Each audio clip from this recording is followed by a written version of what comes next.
Selama Jokowi mimpin, dan mungkin saya paling banyak tahu karena ruangan saya dengan wali kota itu cuma bersebelahan.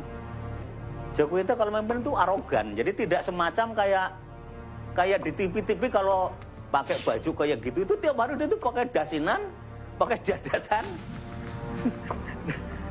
Dan tidak mau mengakui keberhasilan staf itu, tidak mau. Jadi menganggap bahwa yang berhasil dia, tapi kalau salah staf. Itu yang terjadi, yang saya tahu itulah. Saya pikir data tambah, data kurangi, itulah yang saya tahu. Kan isunya Jokowi tidak terima gaji, Jokowi apalagi itu bohong. Wong Jokowi terima gaji, bang nyodor kan saya kok yang terima kwitansinya saya kok. Jadi Jokowi itu bohong kalau ngomong dia tidak terima gaji waktu zaman jadi wali kota. Nah itu kadang-kadang pencitraan-pencitraan yang di luar kan kayak yang iya kayak gitu, tapi sama sekali tidak, karena penanggung jawab anggaran daerah. Jadi yang menyodorkan itu bagian keuangan, tanda tangan, setelah bahas itu terus laporan ke saya, Pak ini Pak sudah diterima gajinya Pak Wali, sudah diterima gajinya Pak Wakil. Jadi semuanya nerima, itu bukan berarti tidak nerima. Jadi jangan sampai punya image, wah Jokowi bersih, Jokowi jujur, Jokowi ya, kalau saya katakan Jokowi munafik ya. Ada salah satu staf di balai kota, dia nyimpen dana pemerintah, dalam arti dana Pemda di rekening pribadinya. Angka ini justru tahunya saya dari hasil pemeriksaan BPK. Ternyata muncul bahwa ada seorang oknum yang nyimpen dananya sejumlah 6 miliar di balai kota. Nah, waktu itu muncullah di media lokal ya, Solo Post waktu itu, kalau salah pada Suara Merdeka. Terus waktu itu, hari itu juga saya sebagai sekretaris daerah Pak Jokowi dan Pak Rudi, wakil wali kota, jadi wali kota dan wakil wali kota. Waktu itu juga saya diminta pertimbangan, gimana Pak terjadi begini? Langsung saya tuh jawab singkat, besok juga orang itu pecat.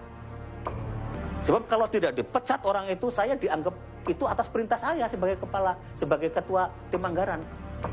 Tapi kalau itu tidak dilakukan sanksi, tidak diberikan hukuman, maka dianggap oleh publik bahwa itu kong kali kong antara sekretaris daerah atau wali kota.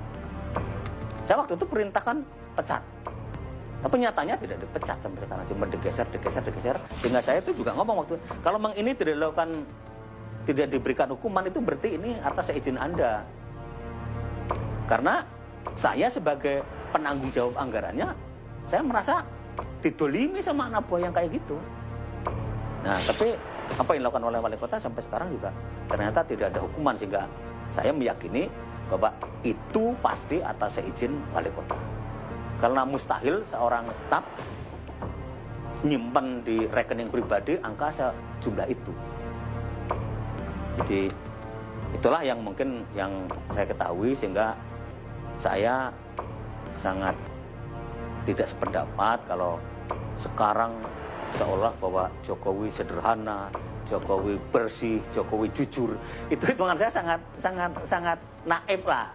Karena nyatanya Jokowi itu banyak mengorbankan anak buahnya. Inilah laporan hasil pemeriksaan Badan Pemeriksa Keuangan atau BPK atas anggaran pendapatan dan belanja daerah Surakarta di masa Wali Kota Joko Widodo. Dalam laporan keuangan Kota Solo tahun anggaran 2005, terdapat lebih dari 12 pos anggaran yang dinilai BPK berpotensi merugikan daerah. Salah satu yang mencolok adalah pengadaan aset senilai 3 miliar rupiah. Joko Widodo disebut menerabas aturan. BPK menilai bekas wali kota Surakarta itu tak cermat dalam menjalankan dan mengawasi praktek pengelolaan keuangan daerah. Informasi dan laporan keuangan yang dibuat Joko Widodo pun dinilai keliru dan menyesatkan. Selain pengadaan aset 3 miliar rupiah ini, BPK juga mendapatkan adanya pajak reklame yang tak disetor ke kas daerah.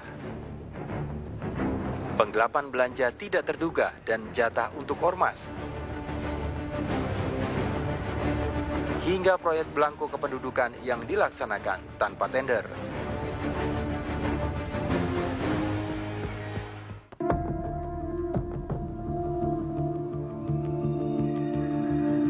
Tidak berbeda dengan hasil pemeriksaan tahun 2005, BPK pun kembali menemukan masalah pada kas daerah Solo tahun 2006. Lagi-lagi, Joko Widodo dinilai menerabas sejumlah aturan hingga berpotensi merugikan keuangan daerah.